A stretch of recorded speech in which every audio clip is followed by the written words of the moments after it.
দুর্গাপুর বার্তা। বিধানসভার ভেতর রাজ্যের মুখ্যমন্ত্রী মমতা বন্দ্যোপাধ্যায়কে অপমান করার অভিযোগ তুলে শুভেন্দু অধিকারীর বিরুদ্ধে প্রতিবাদ মিছিল তৃণমূলের। দুর্গাপুরের বিধাননগরে মহকুমা হাসপাতালের সামনে থেকে শুরু হয় জেলা যুব তৃণমূলের প্রতিবাদ মিছিল।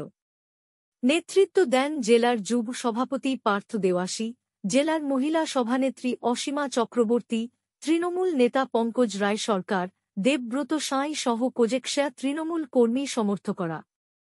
প্রতিবাদ মিছিলটি শেষ হয় ফুলঝাড় ম্যাডে। জেলার যুব সভাপতি পার্থ দেওয়াসী বলেন, বিধানসভার ভেতর মুখ্যমন্ত্রীকে অপমান করেছে বিরোধী দলনেতা। প্রকাশ্যে শুভেন্দু অধিকারীকে ক্ষমা চাইতে হবে, তাহলে বৃহত্তর আন্দোলনের পথে আমরা হাঁটব।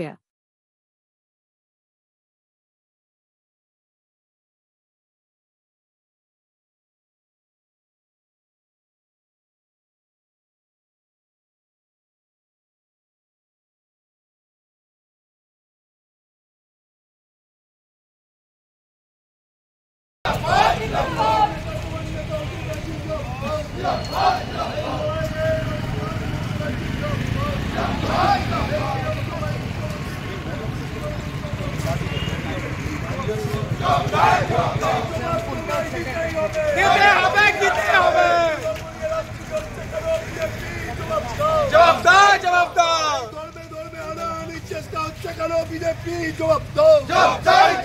এই শান্ত বাংলাকে অশান্ত করতে দিচ্ছি না, দেবো না। এই শান্ত বাংলাকে ধর্মীয় নির্বাচনের ভিত্তিতে অশান্ত করতে দিচ্ছি না, দেবো না।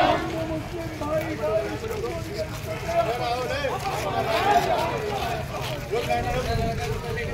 গত পরশু বিধানসভার ভেতরে বিরোধী দলনেতা যেভাবে আমাদের প্রিয় নেত্রী মমতা বন্দ্যোপাধ্যায় এবং রাজ্য সরকারকে সন্ত্রাসবাদ যোগের কথা বলেছেন, এটা চরম অপমানজনক। কারণ আমরা মমতা বন্দ্যোপাধ্যায়ের নেতৃত্বে এবং অভিষেক বন্দ্যোপাধ্যায়ের সেনাপতিত্বে আমরা দল করি। তাই মমতা বন্দ্যোপাধ্যায়কে অপমান করা মানে আমাদের প্রত্যেককে অপমান করা এবং বাংলার সমস্ত মানুষকে অপমান করা। এই অপমান আমরা ছাত্র যুব সমাজ আমরা মেনে নিচ্ছি না। আমরা অবিলম্বে আজকের এই প্রতিবাদ মিছিল থেকে পশ্চিম বর্ধমান জেলা তৃণমূল যুব কংগ্রেসের পক্ষ থেকে আমরা আওয়াজ তুলতে চাই, অবিলম্বে শুভেন্দু অধিকারীকে প্রমাণ দিতে হবে, না হলে শুভেন্দু অধিকারীকে নিঃশর্ত ক্ষমা চাইতে হবে।